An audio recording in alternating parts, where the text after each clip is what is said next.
Bonjour à tous, ça me fait plaisir de vous retrouver pour cette petite vidéo. Ça faisait longtemps que je n'avais pas posé une vidéo sur cette série de comment prendre soin de soi. Je le fais aujourd'hui, donc je suis heureuse de vous montrer un autre exemple de comment est-ce qu'on peut prendre soin de soi quand on est au milieu d'un deuil et que tout le reste du corps, du mental, des émotions vous tire dans l'autre sens. Avant toute chose, si vous êtes nouveau sur cette chaîne, eh bien, je vous souhaite la bienvenue. Je suis en train d'enregistrer cette vidéo de façon totalement artisanale et très simple. J'espère que vous m'entendez bien, je suis en extérieur. J'ai créé cette chaîne dans le but de justement témoigner de la façon dont on peut survivre lors d'un deuil qui nous brise la vie, complètement. J'ai perdu ma sœur jumelle eh bien, il y a quelques mois de ça, c'était en début de cette année 2023. Et depuis, j'essaie de remonter la pente doucement et d'accepter la situation. Je n'y arrive pas du tout, mais en tout cas, voilà, j'ai décidé de témoigner sur cette chaîne du mieux que je peux. En général, je poste une petite vidéo par jour à peu près, dans ce que j'appelle la quotidienne. Mais aujourd'hui, c'est une petite vidéo un peu à part sur comment prendre soin de soi. Voilà, alors si ça vous intéresse de continuer à vivre ces aventures avec moi, vous êtes les bienvenus pour rejoindre notre petite communauté. Il vous suffit juste de vous abonner à cette chaîne et de mettre un petit pouce sur cette vidéo en plus. Ça m'aide moi à m'encourager, à continuer à partager avec vous mon chemin. Voilà. Alors, aujourd'hui c'est mon day off. Si vous avez suivi les petites vidéos que j'ai mis sur la quotidienne, je suis dans un ashram de yoga et je pratique le yoga le matin essentiellement, et l'après-midi je travaille en tant que bénévole dans une ferme de permaculture en maraîchage, et un jour par semaine eh bien, je suis en congé. Donc j'en profite pour enregistrer cette petite vidéo pour vous dire qu'est-ce qu'on peut faire quand on est en congé, en repos, enfin vous l'appelez comme vous voulez. Je sais que si vous êtes dans une vie normale, vous avez ce qu'on appelle un week-end, si vous travaillez sur des horaires classiques. Mais qu'est-ce qu'on fait pendant un week-end pour prendre soin de soi, alors qu'on est dans son deuil et qu'on n'a pas beaucoup d'idées pour ça? Alors, tout simplement, c'est ne rien faire. Voilà. Je sais, ça va vous paraître bizarre. J'ai eu beaucoup d'idées ce matin en me levant, me disant il faudrait que je fasse ci, il faudrait que je fasse ça. Et pourquoi je n'irai pas? Bon voilà, moi je suis dans un village à la campagne en France. Je me suis dit je vais emprunter un vélo, je vais aller faire une balade en vélo. Après je me suis dit non, j'aimerais bien aller à la piscine, je vais faire des longueurs de natation, j'adore la piscine. Manque de peau, elle est fermée pour l'instant, donc je ne peux pas y aller. Je me suis dit je vais faire les cours de yoga. Après tout, je suis dans un ashram de yoga, donc je vais faire ma séance de yoga comme d'habitude. Mais justement, c'est comme d'habitude, donc non, je me suis dit non, je vais faire quelque chose de différent. Et je vais marcher, je vais aller me faire une grande randonnée, je vais parcourir tous les bois aux alentours. Et j'ai fait non, je vais pas faire ça. Puis je me suis retrouvée en me disant bon, il y a du soleil, il y a la nature, j'ai du temps, j'ai un chapeau et je vais simplement me poser dans l'herbe. Voilà, c'était ça. Ma grande idée aujourd'hui pour prendre soin de moi, c'est justement de ne rien faire.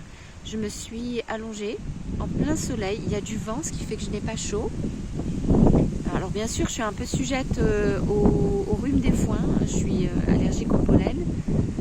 Donc ça ravive un petit peu, disons, mes allergènes, mais c'est pas grave parce que c'est pas si fort que ça, c'est pas si dérangeant que ça. Je me suis allongée au soleil, j'ai mis le chapeau sur la tête, vous voyez, un peu comme les cow-boys ils font, et j'ai commencé à écouter de la musique. Et j'ai traîné, et j'ai traîné, et j'ai traîné. Voilà. Alors c'est pas une idée grandiose, mais honnêtement, est-ce que ça vous arrive souvent de rester à rien faire? De juste vous dire, oui c'est vrai, je vais cramer toute la journée. Après je vais me dire, mais mince, pourquoi j'ai pas fait ça? Parce que maintenant j'ai plus le temps, je suis occupée, je dois faire ci, je dois faire ça. Mais en même temps c'est un luxe tellement énorme de rester à ne rien faire, de s'accorder ce temps et de juste de s'accorder en fait avec le temps extérieur. extérieur, c'est-à-dire on est l'après-midi, on est au printemps, la nature pousse de partout, c'est magnifique. Et il y a du soleil, le ciel est bleu, pigmenté de quelques nuages blancs, il y a du vent, il y a une brise agréable, et bien c'est tout. Je vais vivre cette journée sur Terre, en faisant juste ce que je suis capable de faire, c'est-à-dire vivre, respirer, écouter, sentir, ressentir, me laisser aller, rêver, pleurer, évidemment. Vous vous doutez bien que j'ai aussi pleuré. Imaginer, je me suis consolée, j'ai presque dormi, j'ai pas réussi à dormir, mais enfin voilà, c'est ce qu'on attend d'un être humain en fait au départ. Voilà, donc comme il y a énormément de vent, je vais pas faire une vidéo longue aujourd'hui, mais c'était juste pour vous dire que je suis fière de moi parce que c'est pas évident en fait. C'est pas du tout évident quand on est dans cette agitation faut que je fasse quelque chose parce que sinon je passe mon temps à souffrir. J'ai beaucoup de douleurs. Je pense à ma soeur et ça me rend triste. Et ne rien faire du tout, c'est un gros défi. Un gros défi. Et je suis fière de moi de m'être lancée ce défi. En même temps, vous me direz, c'est tellement agréable que je ne regrette pas du tout. Et franchement, si vous avez l'occasion de passer une demi-heure, 1 heure, 2 heures, qu'est-ce que je dis, 3 heures en extérieur, comme ça, le jour où ça se présente pour vous, sachez que je suis de tout cœur avec vous. Je vous encourage à le faire. Vraiment, c'est très agréable parce que là, vous voyez, je vais pouvoir rentrer tranquillement, marcher vers l'ashram. Je vais reprendre le cours de la vie normale.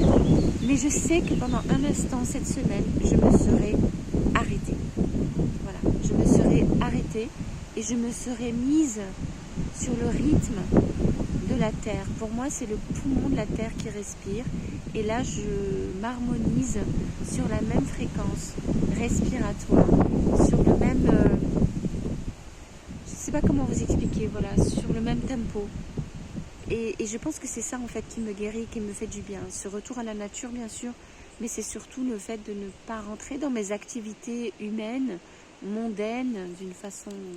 C'est une façon qu'on a de dire les choses quand on est dans la spiritualité mondaine qui prend racine dans le mot monde et non pas dans la mondanité superficielle ou fictive. J'en ai déjà parlé dans une autre vidéo. Mais voilà, c'est d'être déconnecté un petit peu du monde humain et de se mettre au diapason de son humanité presque animale en fait. D'avoir le droit d'exister, d'être juste là parce que de toute façon on n'a pas le choix, on est là. Et qu'est-ce qu'on peut en faire? Donc voilà, j'ai testé cette option aujourd'hui, de rester dans la nature, de m'immerger, de m'allonger dans l'herbe et de prendre le soleil de toutes mes forces possibles. Voilà. Je vous souhaite vraiment de pouvoir faire une chose comme ça. Et surtout, si vous avez l'occasion de me donner vos retours, dites-moi en ce moment ce que vous faites vous pour arriver à vous en sortir quand vous êtes dans ce deuil et que ça vous déchire les tripes, voilà. Alors on peut rentrer dans l'hyperactivité professionnelle.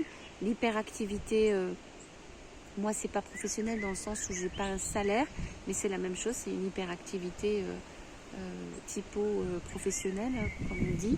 Mais qu'est-ce qu'on peut faire? Évidemment, j'espère que vous n'êtes pas dans le cas des gens qui rentrent dans des addictions, quelles qu'elles soient, parce que ça serait vraiment triste. Mais si c'est le cas, je serais heureuse quand même de vous lire. N'ayez pas peur, dites les choses telles qu'elles sont. On est là vraiment, on est une petite communauté pour partager nos idées et pour savoir un peu comment on peut faire pour s'en sortir. Voilà. Donc je vous envoie tout le bonheur du monde que je peux avoir là à cet instant précis. Et puis j'ai hâte de vous lire si c'est le cas. Je vous demande de prendre soin de vous. Dites-moi comment vous prenez soin de vous. J'essaye de prendre soin de moi. Mettez un pouce sur cette vidéo et puis rejoignez-moi pour la prochaine vidéo qui ne saura pas tarder. J'espère demain probablement.